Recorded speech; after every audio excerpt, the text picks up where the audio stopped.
Bom dia, meus amigos. Aqui é o professor Hélio, da cidade do Crato, interior do Ceará. Reta final do INSS, pessoal.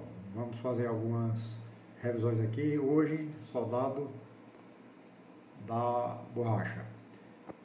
No vídeo anterior, eu mandei um trabalho sobre os portadores de a pensão dos síndromes e da talidomida.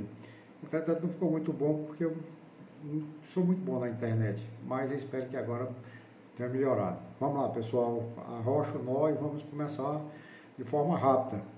Primeiramente, a pensão mensal vitalícia devido aos seringueiros, todo mundo já está cabelo branco de saber que foi aquele pessoal convocado, né, mediante aquele acordo firmado entre os Estados Unidos e o Brasil, certo, para extrair borracha não, látex, né, que é aquela substância que faz a borracha, para fornecer as atividades bélicas da Segunda Guerra Mundial.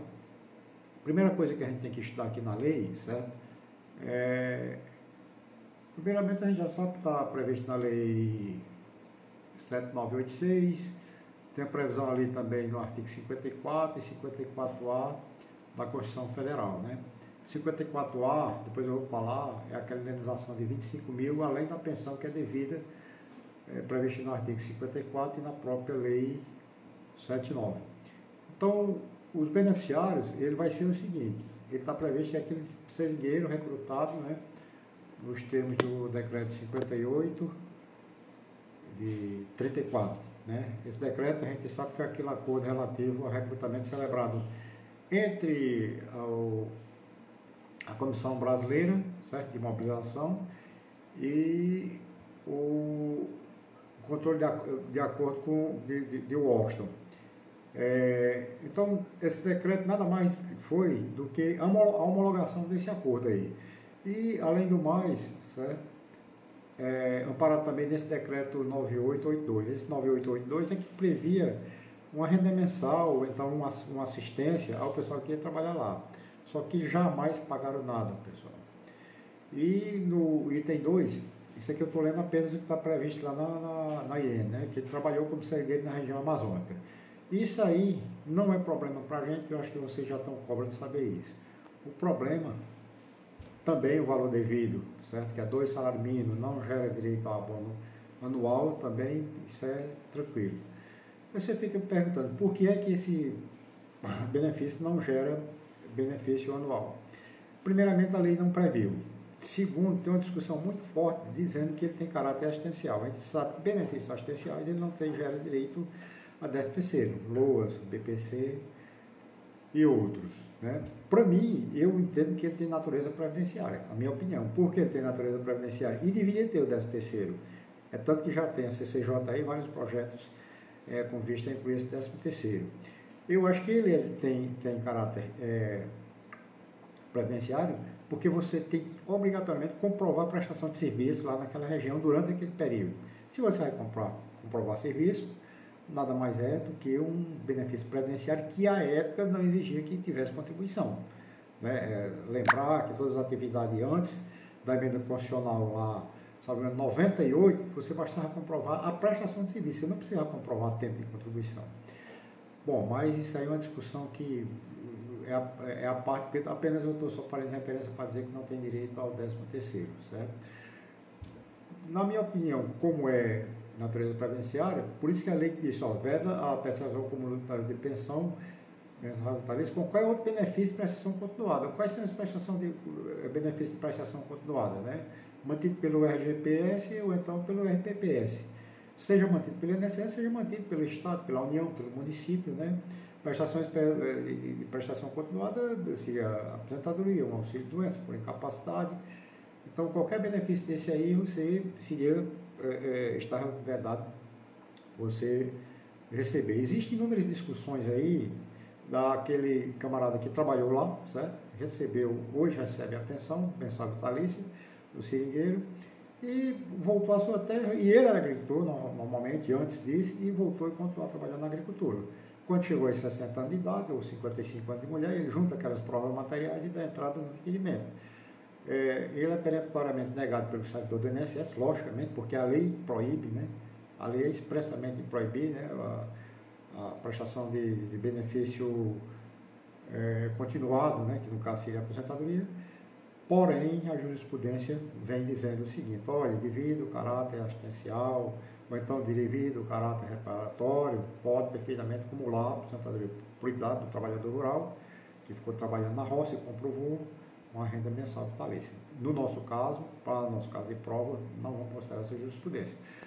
A indenização, a gente sabe que todos esses benefícios de lei especial, atualmente ele tem o praxe de conceder uma indenização. Né? Indenização pelo aquele esforço que você fez, pelas privações que você passou, ter deixado família, está em situação inóspita, em região inóspita, a Amazônia hoje não é mais.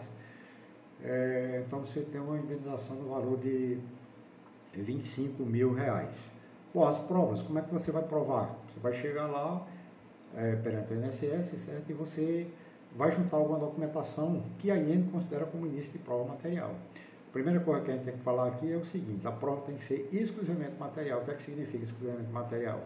Significa dizer que você tem que ter qualquer documentozinho ali, uma caderneta, uma anotação. Se você não tiver nenhum documento, você pode fazer uma justificação administrativa. Essa justificação administrativa ocorre muitas vezes, por exemplo, quando você tinha essas provas materiais e de repente vem uma inundação, vem um incêndio, você passou na inundação na sua casa, você perdeu esses documentos, e aí você vai fazer aquele procedimento, juntar o BO, certo? Vai dizer que naquele período realmente houve aquele acidente e tal, aquele negócio. É meio complicado a justificação administrativa quando ela é fundada exclusivamente em prova testemunhal. Olha, eu vi que aconteceu, realmente ele tinha essas provas e tal. O INSS não atende. Eu acho desnecessário você fazer uma justificação judicial, aliás, administrativa, se você já tem início de prova material, se você tem uma única prova sequer. Você não pode administrativamente, às vezes a administração não entende que essa prova é insuficiente, você vai ter que entrar na justiça, e aí no lugar de você fazer uma justificação judicial, administrativa, preferia você entrar lá com a ação e lá você, mediante a complementação de provas materiais, provas testemunhais, você poderia dar crédito a essa prova material. Então todas essas provas aqui que ela fala aqui, né, que é a caderneta do seringueiro, e todas elas aqui que a gente não vai ler porque eu acho que o sentido dessa lei, dessa pequena palestra com vocês é apenas esclarecer um pouco. O benefício que trata essa lei é transferível aos dependentes que comprovem o estado de carência. Aí a lei não foi omissa, né, quanto aos dependentes. Os dependentes, como ele é administrado pelo INSS, são aqueles previstos lá na lei 8.203, a lei de benefícios, né, viúvas, companheiros, filhos, menores de 21 anos e filhos inválidos. Desde que, agora aqui ela acrescenta desde que demonstrem estado de carência, né, até 2 salários mínimos. É uma situação complicada, que na IN ele diz o seguinte: desde que a pessoa comprove que não depende de outro, que ele é dependente obrigatoriamente, mas à frente a gente vai estudar isso. Vamos aos exercícios, né? Bom, é assegurado aos seringueiros recrutados nos termos do decreto, que tenham trabalhado durante a Segunda Guerra Mundial, nos seringais da região amazônica, tudo isso aí está correto, né? Tanto esse decreto 5813, certo? Como esse decreto 9882. Eu acho que o pessoal não ia trocar esses números de decreto não, porque eu acho que seria uma questão pequena que a CESP não vai usar isso aí, né? E desde que não tenha os meios para a subsistência de sua família, certo? O direito ao pagamento correspondente a um salário mínimo. Isso aqui está facílimo, né? São 2 salários. O benefício a que se refere esse artigo estende aos seringueiros que, atendendo ao chamamento do governo brasileiro, trabalharam na produção da borracha, na reservação, contribuindo para o esforço de guerra. Exatamente, né? O benefício que trata essa lei é transferível. A gente viu que ele é transferível, por isso que eu defendo que ele tem caráter previdenciário, porque se fosse assistencial, como o LOAS, eu acho que ele não seria transferível, né? Essa é acho uma discussão de natureza mais jurídica, né? Mas pelo menos a gente coloca aqui para vocês começarem a fazer a distinção do que seria assistencial, do que seria previdenciário. O seringueiro que trata o artigo 54, Eu me perdi aqui. Vamos ver o seguinte. Os seringueiros que tratam... voltou.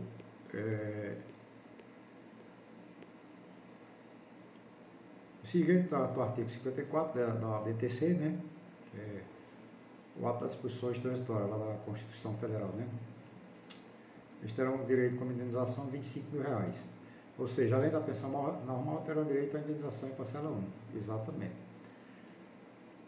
Essa indenização, ela independe da pensão mensal, vitalícia. Ele recebe os dois, cumulativamente. Logicamente que os 25 mil é parcela única, né? Para comprovação do estado de carência, né, o artigo 487 da IEN e tal, 128, exige a comprovação que o interessante não ofere rendimento, sob qualquer forma, igual ou superior a 2 salários mínimos. A lei colocou isso aí, né, diferente do LOAS, que aí você, se oferir um salário mínimo, você já não é considerado, como lá diz o outro, hipossuficiente. Na realidade, não é nem um salário mínimo, é um quarto salário mínimo por cada pessoa, que não recebe qualquer espécie de benefício pago pela Previdência Social, urbana ou rural, ou regime próprio. Exatamente.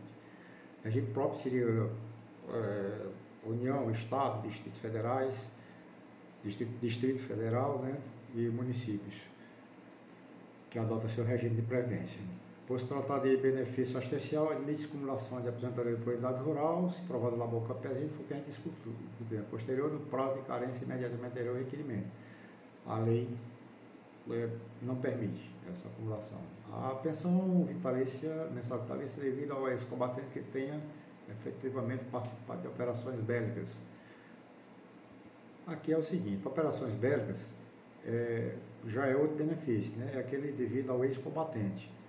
Na realidade, a prestação de serviço lá na Amazônia, certo? Não se trata de operação bélica, de guerra, né? Apenas ele foi auxiliar, né, para que fossem captados insumos justamente para permitir a continuidade da guerra, mas ele não participou de operação bélica, operação de guerra mesmo. A prova de prestação de serviço, então está errada essa questão. A prova de prestação de serviço pode ser alicerçada em justificação judicial com base em prova exclusivamente testemunhais, desde que homologada judicialmente. A gente falou o seguinte, que a lei exige que a prova seja material, certo? Ela pode apenas ser complementada, você tem uma única prova, aí você permite que ela seja alicerçada ali com uma prova testemunhal, justamente para corroborar o valor dessa prova aí. Então, mesmo homologada judicialmente, para a lei, se ele fizesse essa justificação e apresentasse lá no INSS, o servidor do INSS não ia reconhecer essa decisão judicial. Até porque uma justificação judicial é apenas uma prova meramente declaratória. Ela não condena, ela não obriga o INSS a cumprir, apenas ela determina aquela situação.